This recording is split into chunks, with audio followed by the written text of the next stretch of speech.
l'occasion de la 40e édition des Journées européennes du patrimoine, l'établissement public Rebâtir Notre-Dame de Paris a proposé une plongée exceptionnelle au cœur de la restauration de la cathédrale. J'aime beaucoup Notre-Dame. J'ai toujours suivi ce qui s'est passé depuis malheureusement l'incendie. Donc de toute façon, je tiens à regarder tout ce qui se passe pour la restaurer. Et comme c'est beaucoup de métiers manuels, ça m'intéresse. Je suis venue pour suivre un peu les travaux. La presse en parle, mais en voir de vrai l'évolution des travaux, c'est très rassurant pour savoir si vraiment ce sera fini en 2024.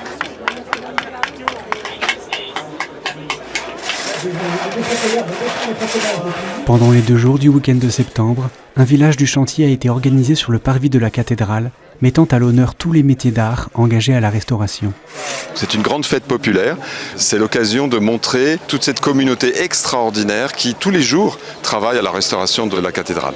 Aujourd'hui on est 4 ans après, donc ils ont beaucoup de choses à montrer, les charpentiers qui ont maintenant réalisé les bois qui vont être installés, les gens qui ont travaillé sur la pierre qui sont maintenant remis en place, bref toute une série d'artisans extraordinaires, des métiers d'art que compte notre pays et qui contribuent à la restauration de ce magnifique chantier.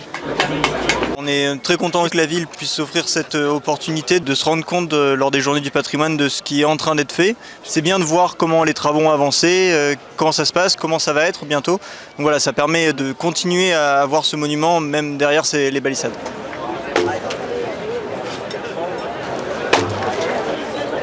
Les savoir-faire représentés aujourd'hui sont nombreux. Juste à l'entrée du village du chantier, un grand tréteau de charpentier. Il montre au public la technique médiévale de préparation des poutres. Afin de restaurer la charpente de la cathédrale, ils ont dû apprendre les anciennes techniques de travail à la main. Quand vous passez une journée sur une pièce de bois, vous avez un respect aux matériaux que vous n'avez pas quand vous prenez une pièce qui arrive sur un camion avec de la scierie. Là, il y a vraiment une cohésion entre le charpentier et le chêne. Et ça, c'est formidable. Quand on sent plus ses mains, on sent l'outil, les vibrations de l'outil qui remontent dans les bras. Mais c'est génial. Et les jeunes, ils sont attirés par ce gestuel, ce savoir-faire. C'est formidable.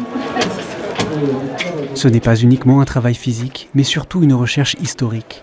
Les anciennes de Loire utilisées pour ce travail ont été trouvées dans les musées et les collections privées. Aujourd'hui, comme il y a quelques siècles, elles sont remises en état, leurs lames affûtées comme des rasoirs. Elle est très affûtée. Vous voyez, le fait de travailler à la main, ça permet de suivre le fil du bois. On a des arbres qui ne sont pas parfaitement droits et du coup ça donne des poutres qui ne sont pas parfaitement droites. Il n'y a que en fait, en travaillant à la main comme on le fait aujourd'hui qu'on peut suivre l'irrégularité de la fibre. Ça donne une résistance mécanique du bois beaucoup plus importante que quand elles sont sciées, quoi. Ça fait plaisir en effet de voir autant de professions qui exercent de la même façon qu'il y a des centaines d'années quand ils ont construit ça la première fois. Les équipes sont d'un professionnalisme étonnant. Ils sont super motivés, ils ont conscience d'être sur le chantier de leur vie professionnelle. C'est merveilleux de voir tout ça.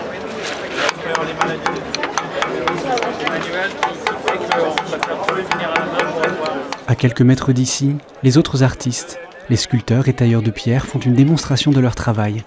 En effet, cette reconstruction est aussi une occasion de restaurer toutes les autres pièces de la cathédrale touchées par le temps et les intempéries. C'est le cas par exemple de ces chimères et ces gargouilles. La plupart ici a donc soit disparu complètement ou soit pour le cas de celle-là, on a fait le modelage comme support, on a pris le vestige en pierre. Donc on a rempli les manques, on s'est servi des carnets de Viollet-le-Duc, puisqu'en fait, vu que c'est une restauration qui a été faite par Viollet-le-Duc à la fin du 19e siècle, nous en fait là on est en train de restaurer cette restauration. Et lorsque Viollet-le-Duc restaurait presque la totalité de la cathédrale, il a fait un croquis pour chaque élément. Donc en fait pour chaque élément qu'on doit refaire, on a déjà la réponse. Donc voici le croquis dessiné par Viollet-le-Duc. Donc nous, grâce à ce croquis, on a fait le modelage en plâtre. Ça me plaît, parce qu'on voit les gargouilles, parce qu'on voit comment ils font les sculptures, comment ils peignent, voilà. On est venu en famille, c'est un voyage à travers le temps et à travers les corps de métier aussi. C'est chouette de pouvoir voir comment tout ça se passe. C'est exceptionnel, bien sûr. Je trouve ça génial en plus que ce soit ouvert lors de cette journée du patrimoine pour qu'on puisse se rendre compte de la difficulté de ces métiers-là. Et quand on regarde derrière, il y a les tailleurs de pierre, on voit que c'est un travail très très minutieux. Honnêtement, j'ai du respect évidemment. Le stand du diocèse de Paris est aussi présent ici. Il montre au public les modèles du nouveau mobilier liturgique qui est en cours de production. Et ensuite, la cathèdre. Guillaume Bardet, un designer français qui a conçu ce mobilier, est heureux de nous dévoiler un de ses résultats préférés de son travail. Il s'agit du tabernacle. On a une petite maison très simple, avec juste cette croix qui apparaît, et ici devant il y aura une lumière qui va éclairer le tabernacle, et quand on l'ouvre, le trésor est là, et donc l'intérieur est en or au du miroir, et il y a le ciboire qui est posé pour qu'on puisse l'attraper, voilà.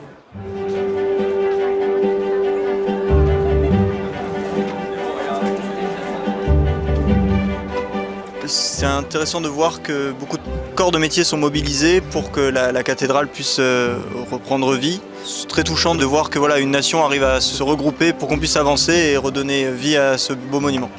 Quand il y a eu l'incendie, ça avait été justement une grande crainte de savoir si on la verrait à nouveau toute belle de notre vivant, telle qu'elle était. Et en fait, on doutait même que ça puisse être fait aussi rapidement. Donc là, c'est très rassurant de voir que ça va être fait d'ici 1 an et demi, c'est bon, tout sera fait, c'est superbe. Parmi plus de 30 000 visiteurs de ces jours-ci, Monseigneur Laurent Ulrich.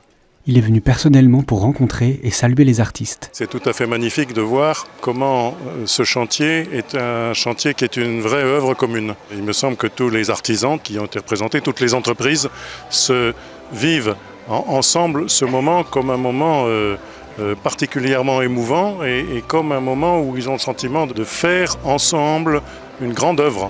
Parmi tous ceux qui travaillent là, il n'y a pas que des croyants, il n'y a pas que des croyants chrétiens, il n'y a pas que des croyants catholiques, mais il y a des gens qui savent qu'ils se dépassent pour quelque chose qui les dépasse et pour quelqu'un peut-être dont ils veulent chanter la gloire.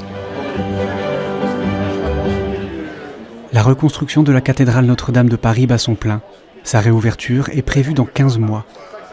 Malgré toutes les difficultés du chantier et de nombreux imprévus, tous les restaurateurs continuent à œuvrer avec détermination afin de redonner cet édifice à tous.